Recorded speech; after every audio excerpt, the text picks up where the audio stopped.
کہ وہ سماج سے اس معاملے کے اندر بغاوت کریں. بغاوت نہیں ہوگی بلکہ یہ حقیقت ہوگی, سچائی اور صداقت ہوگی کہ نوجوان یہ فیصلہ کریں کہ میں نے شادی تو کرنا ہے, لیکن شادی ایسی مثالی ہوگی کہ جس میں صرف دلہن آئے گی, دلہن کے ساتھ کوئی جہیز نہیں آئے گا.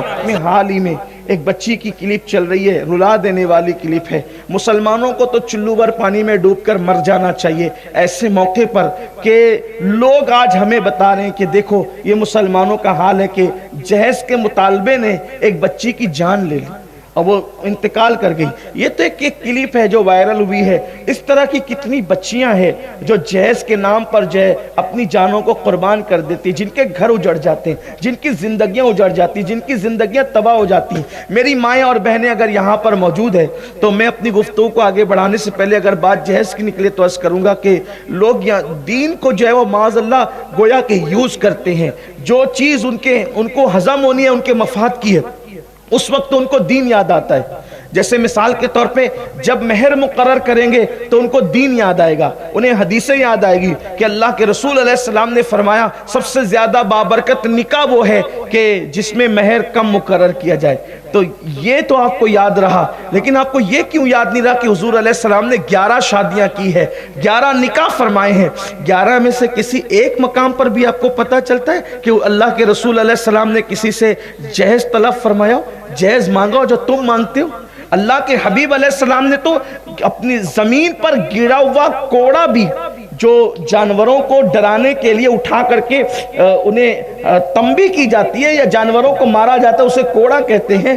اللہ اکبر, وہ کوڑا بھی اگر زمین پہ گر گیا تو اللہ کے رسول نے کسی سے مانگا نہیں بلکہ خود سواری سے اتر کے اٹھایا ہے. حضور علیہ السلام کو گرا ہوا کوڑا مانگنا بھی پسند نہ تھا. اللہ کے حبیب علیہ السلام کے اندر شان غیرت یہ تھی, بلکہ یہاں تک فرماتے ہیں کہ اگر میرے جوتے کے تسمے ٹوٹ جائیں تو وہ بھی میں اپنے اللہ سے مانگتا ہوں, غیر اللہ سے اس کا سوال نہیں کرتا, وہ بھی میں اپنے اللہ سے مانگتا ہوں. حضور کی شان توحید کا یہ عالم تھا, اپنے اللہ سے محبت کا یہ عالم تھا. اور آج ہم جہیز کے نام پر, رسومات کے نام پر کیا کیا بھیک مانگتے ہیں اور کس طریقے سے بھیک کے دروازے مالداروں نے بھی کھول رکھے ہیں. یاد رکھنا اور اچھی طرح یاد رکھنا مسلمانوں, اور پھر اگر وہ جہیز نہ لائے تو اسے تانے دیے جاتے ہیں اور یہاں تک کہ طلاق کی نوبت آ جاتی ہے. معاذ اللہ کیفیت یہاں تک پہنچتی ہے کہ اس کی زندگی سے کھلواڑ کر کے اس کو طلاق دے دی جاتی ہے. زندگی سے کھلواڑ کر کے طلاق دے دی جاتی ہے اور ہم سمجھتے ہیں کہ چلو بھائی اسلام میں اجازت تو ہے نا طلاق کی. جن صورتوں میں اجازت ہے کیا یہ صورت اس میں آتی ہے کہ جہیز نہ ملنے پہ طلاق دے دو اور کسی کی زندگی سے کھیل لو؟ میری قوم کے وہ جوان جو اللہ کے نبی صلی اللہ علیہ وسلم کے نام پہ جان قربان کرنے کی باتیں کرتے ہیں, میری ان سے گزارش ہے کہ وہ سماج سے اس معاملے کے اندر بغاوت کریں. بغاوت نہیں ہوگی بلکہ یہ حقیقت ہوگی, سچائی اور صداقت ہوگی کہ نوجوان یہ فیصلہ کریں کہ میں نے شادی تو کرنا ہے, لیکن شادی ایسی مثالی ہوگی کہ جس میں صرف دلہن آئے گی, دلہن کے ساتھ کوئی جہیز نہیں آئے گا. ہمیں یہ فیصلہ کرنا ہے, اس لیے کہ انقلاب جوانوں سے آتا ہے, تبدیلی جوانوں سے آتی ہے.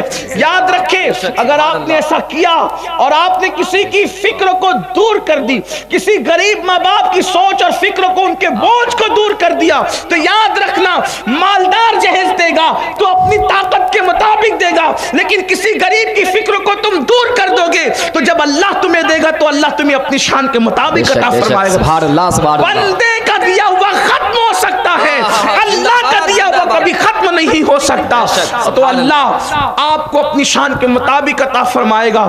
تو عرض یہ کر رہا تھا کہ لوگ زندگیوں سے کھیلتے ہیں, بیچ میں طلاق دے دیتے, بیچ میں جہیز کی وجہ سے, کسی اور چھوٹی چیز کی وجہ سے, اللہ اکبر, زندگی سے کھیل جاتے. کسی لڑکی کی کسی عورت کی زندگی سے کھیلنے کا کیا عذاب ہے یہ تو ابھی نہیں پڑتا آپ کے سامنے. ایک حدیث صرف سن لے, دل پہ ایمان والے دل پہ ہاتھ رکھ کر, کسی کی زندگی سے کھیلنا کتنا بڑا جرم ہے. عورت تو عورت ہے, لڑکی تو لڑکی ہے, بہت بڑی ہے اس کی عزت, اس کی آبرو, اس کی زندگی. اگر تم نے کسی چڑیا سے بھی کھیلا نا, چڑیا کی زندگی سے, چڑیا کی زندگی سے, چڑیا کتنی ہوتی, چھٹاک بھر کی ہوتی, اس کا انجام کیا ہے.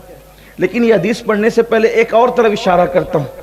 آج کل کچھ لڑکے لڑکیوں کی زندگی سے اس طرح بھی کھیلتے ہیں کہ اس سے ناجائز تعلقات قائم کر لیتے ہیں، شادی کا لالچ دے کر، زندگی بھر نبھانے کا لالچ دے کر، پھر زنا کر کے بدکاری کر کے اس کی آبرو سے کھیل کر پھر اسے چھوڑ دیتے ہیں۔ نہ وہ دین کی رہتی ہے نہ وہ دنیا کی رہتی ہے۔ یہاں میں قوم کی بیٹیوں سے بھی کہتا ہوں کہ آپ کی عزت اور آبرو اتنی سستی نہیں ہے کہ شادی کے وعدے پر آپ کسی کے ساتھ اپنا سب کچھ گنوا بیٹھے۔